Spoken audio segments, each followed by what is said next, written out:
Soyez les bienvenus pour ce colloque optimiser le bon usage du réseau, co-organisé par la DGITM et par SNCF Réseau.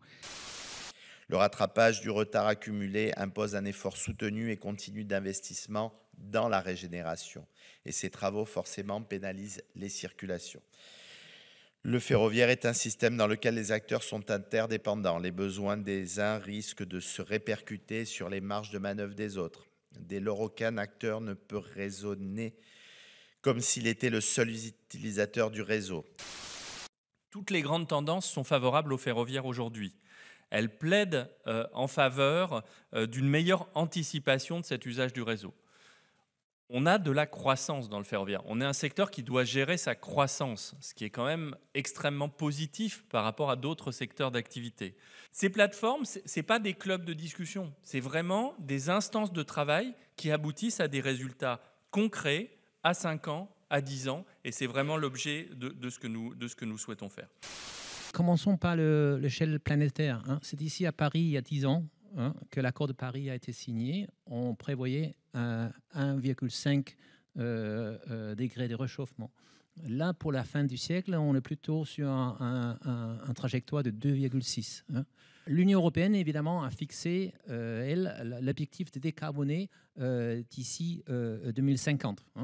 On ne peut pas atteindre tous ces objectifs si notre industrie ferroviaire, et je salue les représentants qui sont dans la salle, s'il n'y a pas un peu plus de dynamisme dans le monde de la production ferroviaire en Europe. On parlait de choc d'offres à un moment avec Philippe Tabarot, quand nous étions ensemble dans la structure de Régions de France. Ce qu'il faut constater, c'est qu'on doit faire face à un choc de demande. Ça se résume en quelques mots, disons architecte et gardien. Architecte parce que effectivement il faut, et c'est impératif, qu'à l'amont on structure bien la capacité en fonction de ce qu'on comprend de la demande des clients de demain. Donc cette fonction d'architecte, architecte de la capacité et architecte des règles d'exploitation, elle est absolument essentielle. On aura aussi l'occasion d'y revenir. Et puis le gardien, c'est les nouvelles missions qui nous incombe, avec l'ouverture à la concurrence, de relevage du réseau, d'information des voyageurs, de gestion de crise, et toutes les nouvelles pratiques qu'on met en place pour innover dans la robustesse. L'origine de ces plateformes, si vous faites un peu d'histoire, se trouve dans le contrat de plan interrégional Vallée de la Seine, le premier contrat de plan signé en juin 2015. Nous avions choisi ce terme d'une plateforme de travail permettant de construire une vision partagée à moyen et long terme des équilibres du réseau ferroviaire sur l'axe Seine.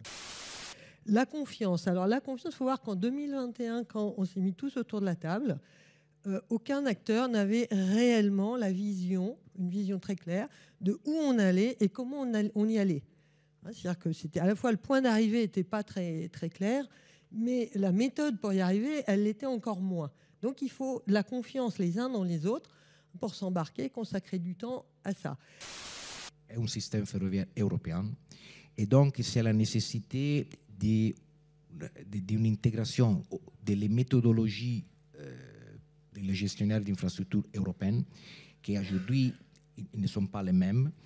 Et je pense que l'expérience de l'EPE et de l'EPR de SNCF Réseau peut être une bonne pratique, une best practice pour porter en Europe. On a beaucoup parlé de fret ferroviaire ce matin. Ce n'était pas forcément toujours le cas dans tous les colloques par le passé. On voit que le sujet s'est réinvité complètement dans les débats, les grands débats du ferroviaire et les grands sujets du ferroviaire. Et j'ai tendance à dire il était temps, parce que comme l'a souligné Christian Schmitt tout à l'heure, on ne peut pas se permettre le luxe en France d'être le maillon faible en fait, de l'Europe ferroviaire au niveau du fret.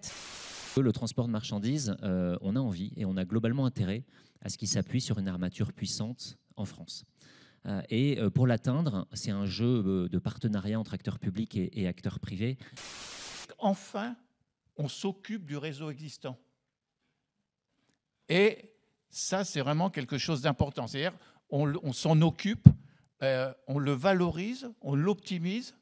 Et donc, c'est vrai. Et on reste moins polarisé sur la construction de nouvelles infrastructures. On a expliqué tout à l'heure ce qu'étaient les plans d'exploitation émergents, les plans d'exploitation de référence. Nous, tous les travaux qui seront réalisés cette année, je parlais de schémas d'ensemble à définir pour chaque SERM. Ces schémas d'ensemble, ils devront absolument respecter les PER, ce qu'il y a dans les PER, et les hypothèses de ces schémas d'ensemble pour le plus long terme devront absolument être les mêmes ou au moins être cohérentes avec les hypothèses qui sont prises dans les plans d'exploitation. In fine, ce qu'on fait ici, la conciliation, c'est peut-être pas la situation optimale, mais c'est sans doute la situation la plus acceptable et qui en plus repose sur des fondements robustes. Pour l'économiste classique des transports que je suis, le bon usage du réseau découle d'une offre optimisée, l'offre étant comprise en termes de capacité et tarification, qui maximise le bien-être collectif. Le deuxième principe qui nous guide un petit peu, c'est aussi, toujours d'un point de vue écologique et d'approche écologique, de questionner toujours les nouvelles infrastructures. L'idée, c'est pas de dire il faut surtout pas de nouvelles infrastructures ferroviaires. On pense qu'il en faut, il y a plein d'endroits où il en faut. Mais on a déjà un réseau qui est existant et les infrastructures, elles ont aussi un coût environnemental quand on les construit. Sans verser dans l'autosatisfaction, on a vraiment eu le sentiment que cette démarche apprenante, comme on dit, était réellement comprise, partagée. Il y a des attentes qui sont exprimées pour l'améliorer, mais voilà, je pense qu'on a vraiment pour nous un source d'encouragement pour la suite. Le choix qui a été fait sous l'impulsion de François, c'est de faire de l'intelligence collective. Et moi, je trouve que c'est beaucoup mieux que l'intelligence artificielle. Et donc, cette démarche-là, elle doit nous inspirer. Et peut-être que cette plateforme ou ces plateformes, demain, on va pouvoir, puisque ce sont des plateformes, y accrocher d'autres réflexions sur la tarification, sur la lisibilité des prix, sur les billets. Un autre François en parlait très très bien tout à l'heure. Pour ce qui nous concerne, sur comment est-ce que ces plateformes font vivre ou se projettent dans un univers où il fait beaucoup plus chaud. Et donc tout ça, c'est des réflexions qui, je crois, sont extrêmement fécondes et fertiles. Et moi, je crois à l'intelligence collective.